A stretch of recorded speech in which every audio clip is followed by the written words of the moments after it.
Psychoanalytic criticism, rooted in the theories of Sigmund Freud and his successors, is a method of analyzing literature, art, and culture through the lens of psychoanalysis. This critical approach seeks to understand the underlying psychological motivations of authors, characters, and narratives, as well as the psychological responses of readers and viewers.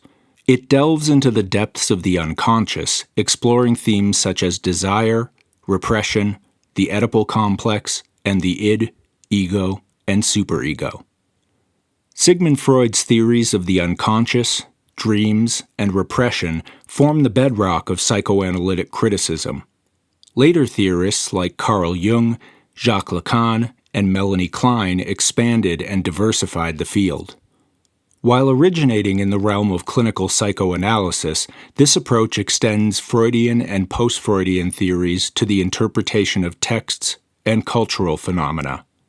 Central to psychoanalytic criticism is the concept of the unconscious mind, which influences human behavior and creativity, often surfacing in disguised forms in literature and art.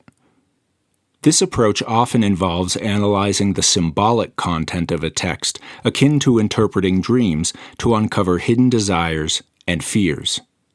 Psychoanalytic critics frequently explore themes related to the Oedipal and Electra complexes, addressing issues of sexuality, family dynamics, and identity formation in literary characters. Psychoanalytic criticism also considers the reader's psychological response to a text, including unconscious reactions and emotional resonances. The analysis often includes an exploration of psychological defense mechanisms such as repression, projection, and sublimation, both in characters and in narrative structures.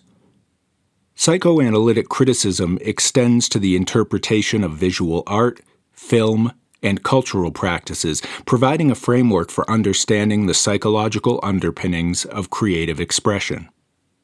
While controversial, psychoanalytic critics sometimes explore the psychological background of authors to understand their creative impulses and thematic preoccupations. The approach is useful for examining how literature and art reflect and challenge societal norms and cultural taboos, particularly regarding sexuality, gender, and power dynamics. Drawing from Jungian psychology, some critics focus on archetypes and the collective unconscious, exploring how universal symbols and narratives shape individual and cultural psyches. Psychoanalytic criticism has faced pushback for its tendency to overemphasize sexual symbolism, its potential reductionism, and the challenge of substantiating its interpretations empirically. Contemporary psychoanalytic criticism often integrates feminist, post-colonial, and queer theories, broadening its scope and addressing earlier criticisms related to gender and cultural biases. In conclusion, psychoanalytic criticism offers a rich, albeit complex, approach to interpreting literature and culture.